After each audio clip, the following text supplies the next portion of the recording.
আসসালামু আলাইকুম। আজ আমি ইলাস্ট্রেটরের মাধ্যমে একটি টি শার্ট ডিজাইন দেখাবো।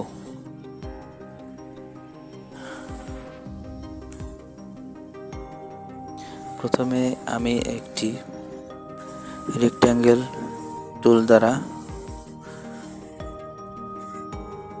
একটি শেপ আঁকলাম। এরপরে অল্টার প্রেস করে একটি কপি করে নিলাম। এরপর কন্ট্রোল ডি প্রেস করে বাকি শেপগুলো দিলাম।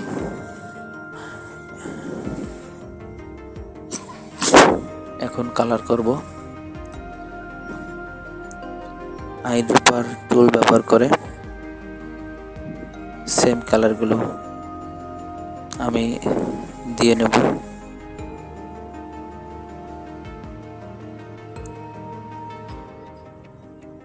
আমার কালার দেওয়া হয়ে গেছে। এখন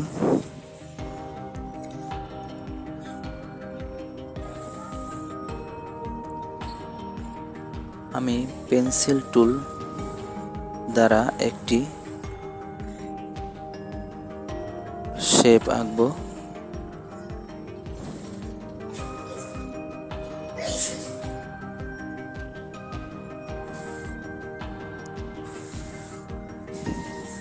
এখন একটি কালার করব,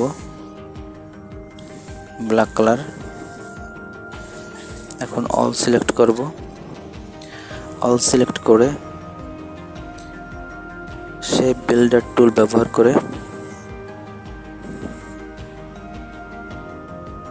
আমি বাহিরের অংশ কেটে দেব।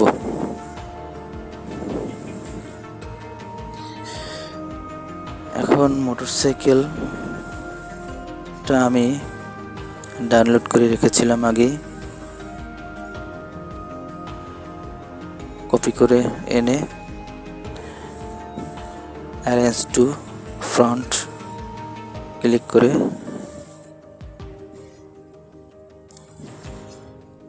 ডিজাইনের উপরে আনলাম।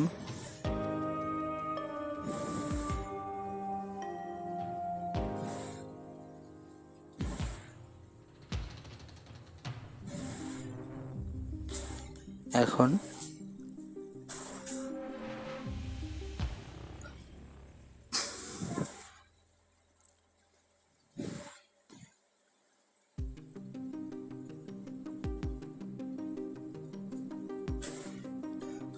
টাইপ টুল নিলাম। টাইপ টুল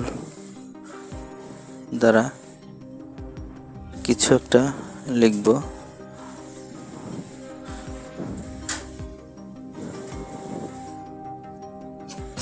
যার যা লিখতে ইচ্ছে করে সে তাই লিখবে, কোনো লেখার ব্যাপারে কোনো সমস্যা নেই, যে যা লিখতে পারেন।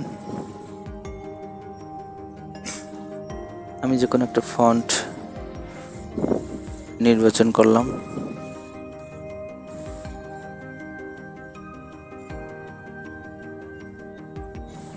আমি একে একটু বড় করে নিলাম।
আমাদের লেখা শেষ।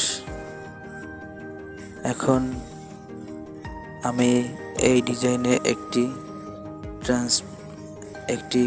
গ্রাঞ্জি ইফেক্ট ব্যবহার করব। আমি গ্রাঞ্জিটা আগেই এনে রেখেছিলাম, ডাউনলোড করে রেখেছিলাম ফ্রি থেকে। আপনারা ফেসবুকে যে কোনো ধরনের গ্রাঞ্জি ইফেক্ট পাবেন।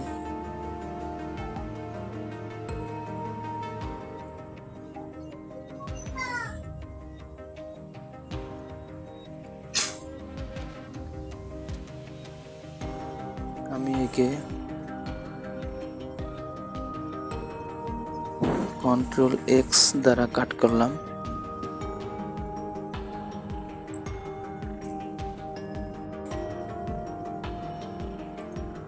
এখন আমরা ট্রান্সপারেন্সিতে যাব।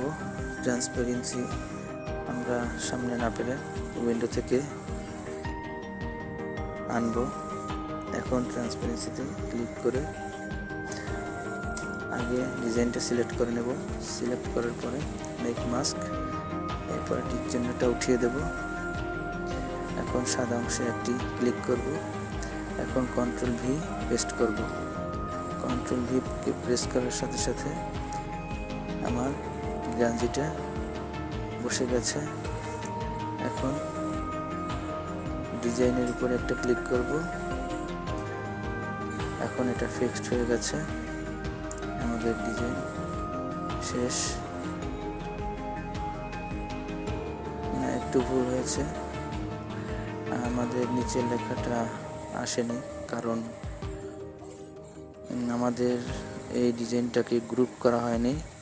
আমরা ডিজাইনটি মেক মাস্ক করার আগে গ্রুপ করে নেব, তাইলে এই সমস্যাটা হতো না।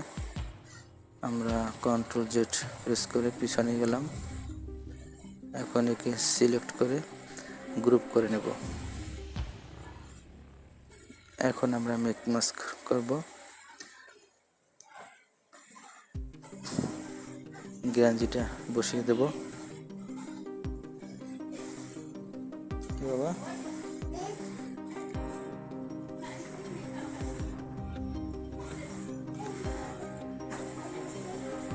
গ্রাঞ্জিটা বসিয়ে দেব। আমার ভিডিওটা যদি ভালো লাগে তাহলে দয়া করে একটি সাবস্ক্রাইব দেবেন। আমি নতুন হিসেবে আপনাদের কাছে খুবই নগণ্য একজন ইউটিউবার।